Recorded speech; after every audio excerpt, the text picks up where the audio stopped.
안녕하십니까, 덕원TV입니다. 오늘은 키토산 다이어트에 대해 알아보겠는데요. 키토산 다이어트는 어떤 거를 얘기하고, 그리고 이 키토산 다이어트를 효과적으로 하려면 어떻게 하는 것이 훨씬 효과가 좋을까를 논문을 통해서 한번 알아보겠습니다. 궁금하시죠? 끝까지 보시면 이제 비결을 알 수 있을 것 같습니다. 먼저 이 키토산에 대해서 한번 알아보겠는데요.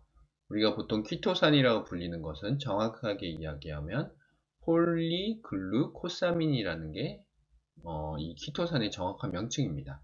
원래 이 키토산은 혈중 콜레스테롤이 높은 사람들에게 많이 권장을 했는데요. 그 이유가 특별한 부작용은 없으면서 혈중 콜레스테롤을 낮추는 효과가 있기 때문입니다. 그런데 이제 지금은 이런 효과를 이용해서 다이어트 하시는 분들도 보조제로 많이 사용을 하고 있습니다. 좀 다르게 생각해 보면 키토산 같은 경우에 우리가 뭐 고지질 혈증, 뭐 저밀도 고지질이나 아니면 VLDL이라는 게 많아서 하는 이제 고지혈증 환자들도 같이 먹으면 도움이 되겠죠. 키토산은 보통 이제 칼로리 커팅제라고 얘기하는데 일단 칼로리 커팅제가 어떤 거라면 우리가 먹는 음식이 모두 소화되지 않고 일정 부분을 밖으로 배출되게 한다는 의미입니다. 그러니까 예를 들어서 내가 한 1000칼로리 정도의 음식을 먹었어요. 그런데 이제 키토산은 그 중에서 한 200칼로리 정도를 밖으로 배출시키고 나머지만 이렇게 흡수되게 만들죠. 그래서 이걸 칼로리를 커팅한다고 하는데 다이어트 보조제 중에서 그래서 키토산은 칼로리 커팅제로 분류가 되고요. 그 원리는 키토산을 위해서 소화될 때 우리가 같이 먹었던 지방질과 합쳐져서 체내에 흡수되지 않고 변으로 배출되는 것을 도와주는 작용을 합니다. 그러니까 이게 무슨 얘기냐면 키토산이 위에 들어가면 우리가 먹었던 음식 중에서 특히 지방질 얘랑 이렇게 합쳐지는 성분이 있어요. 그래서 이게 지방질을 똘똘 뭉쳐가지고 몸으로 흡수되게 하지 않고 변으로 배출되는 걸 도와주는 작용을 하죠. 아주 좋은 애들 같죠? 그리고 키토산은 이제 어디 많냐면 이제 많이 들어보셨을 거예요. 바다에 사는 게나 이제 새우 등의 갑각류에 많이 있는데 이거를 그냥 먹는 게 아니라 이 껍질을 가공하여 인체에 쉽게 흡수되도록 만들어 놓은 물질입니다. 우리가 이제 뭐 키토산 많이 먹는다고 새우 껍질이나 이런 걸 먹기도 하는데 그게 사실은 그렇게 흡수가 쉽게 되진 않아요. 그래서 그런 것보다는 키토산 다이어트 보조제로 나와 있는 게 먹는 게 훨씬 좋을 것 같고요. 아미노 다당류로 분류가 되고 이게 식이섬유와 결합하여 지방의 흡수를 방해하게 되는 효과가 있어요. 키토산은 이제 위에 들어가게 되면 위산에 의해 융해되고 이렇게 융해된 게 위에 있던 지방질과 결합하게 되고 그 둘이 똘똘 뭉쳐진 게 이 지방질은 변으로 배출이 됩니다. 그래서 앞에서 설명드린 칼로리 커팅제라고 하고 키토산은 이제 엄연히 구분한다면 이제 동물성 식이섬유라고 생각할 수 있는데요. 우리가 보통 식이섬유라고 생각을 하면 채소류를 얘기하죠. 푸른색, 채소류를 얘기하고 그게 이제 대부분의 식이섬유인데 키토산 같은 경우에는 이 식이섬유랑 마찬가지로 우리 몸에 흡수되지 않고 변을 통해 내려간다는 걸 이제 특징으로 동물성 식이섬유라고도 불립니다.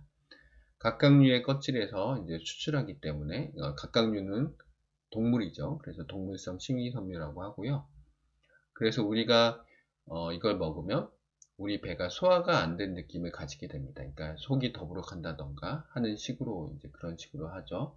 몸에 들어가서 식이섬유는 기본적으로 이제 흡수가 안 되는데 그래서 이렇게 가스가 찬다거나 더부룩하는 느낌이 있는데 이게 이제 다이어트 효과로는 좋으실 수 있습니다. 실제로 이런 원리를 이용해서 배에 들어가면 이제 강력하게 부푸는 차전자피라던가 아니면 뭐 처방제 중에서 알카메이트 뭐 이런 종류의 이제 그런 약들도 있어요.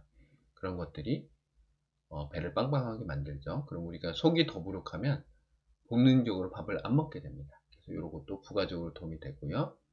또 지방이 체내에 흡수되지 않고 변으로 나오게 되니 이제 지방설사를 일으킬 수 있습니다. 요거는 단점이겠죠. 그런데 그렇게 흔하지는 않고요. 그런 가능성이 있다는 걸 얘기를 드리고 있습니다. 어, 같은 원리로 지방을 흡수되지 않게 하는 이제 다이어트 처방약에는 제니칼이라는 약도 있는데 두 개를 조금 비교를 해볼게요. 제니칼은 그 일반적으로 살 수 있는 건 아니고요.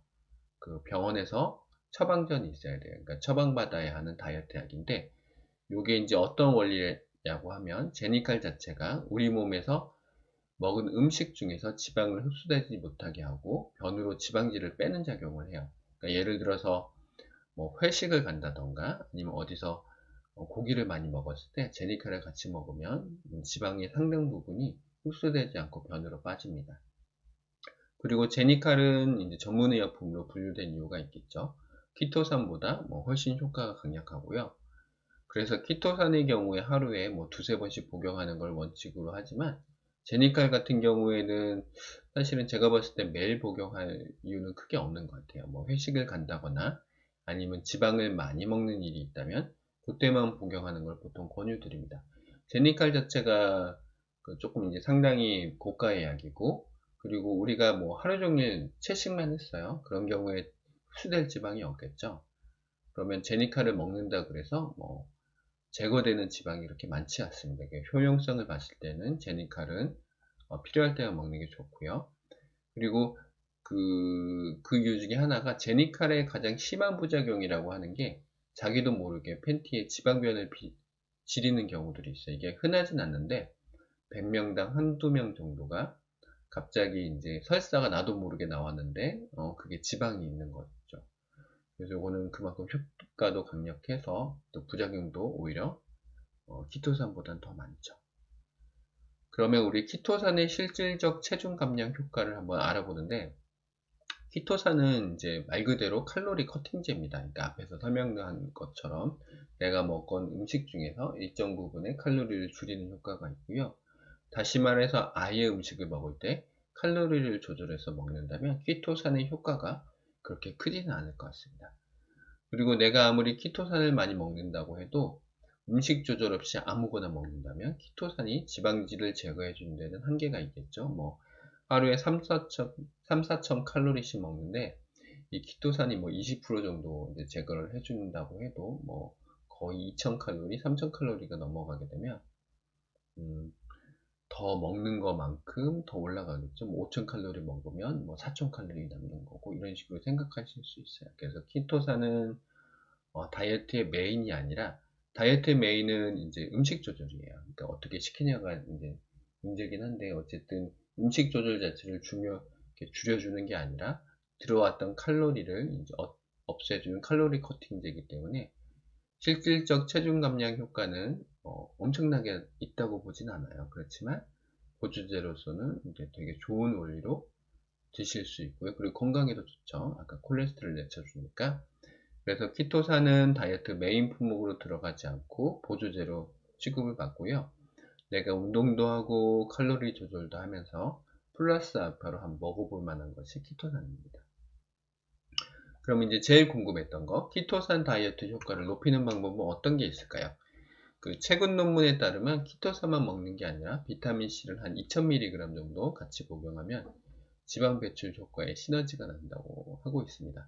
비타민C는 이제 대표적인 영양제죠. 그 중에서 이제 황산화 효과가 많아서 많이 먹고들 있어요. 근데 우리나라 같은 경우에 권장 비타민C 하루 섭취량이 한 500mg 정도 됩니다.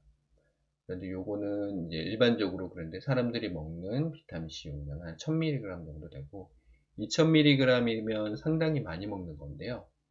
뭐 어떤 분들은 뭐 메가비타민 뭐 도주라 그래서 일부러 이렇게 이거보다 훨씬 더 많이 먹는 분들도 있는데 비타민C를 복용했을 때 가장 문제점이 뭐가 되냐면 속쓰림을 유발할 수 있어요. 그래서 만성위염이나 식도염이 있으신 분들은 비타민C를 공복에 먹는다면 속쓰림 같은 게 올라올 수 있는데 그렇지 않으신 분들은 이제 키토산이랑 같이 먹는다던가 아니면 식사 후에 키토산과 비타민C를 같이 먹는다던가 이런 방법들이 있겠죠. 그래서 소화력이 괜찮은 사람들은 비타민C과 키토산을 같이 병행해 보는 것도 좋은 방법이 될 수 있습니다. 결론은 키토산에 비타민C를 같이 먹는다. 요게 이제 키토산 다이어트 효과를 높이는 방법이고요.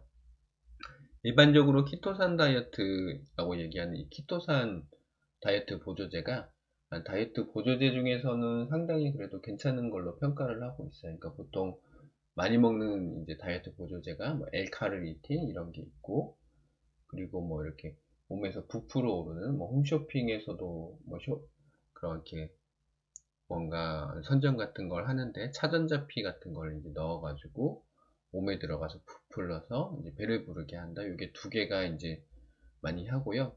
세 번째 정도가 키토산도 드시는 건 괜찮을 것 같습니다. 개인적으로 좀 추천드리고 있어요. 제가 오늘은 여기까지 한번 알아봤고요. 오늘 방송한 내용이 마음에 드신다면 좋아요와 구독 부탁드립니다. 감사합니다. 덕원TV였습니다.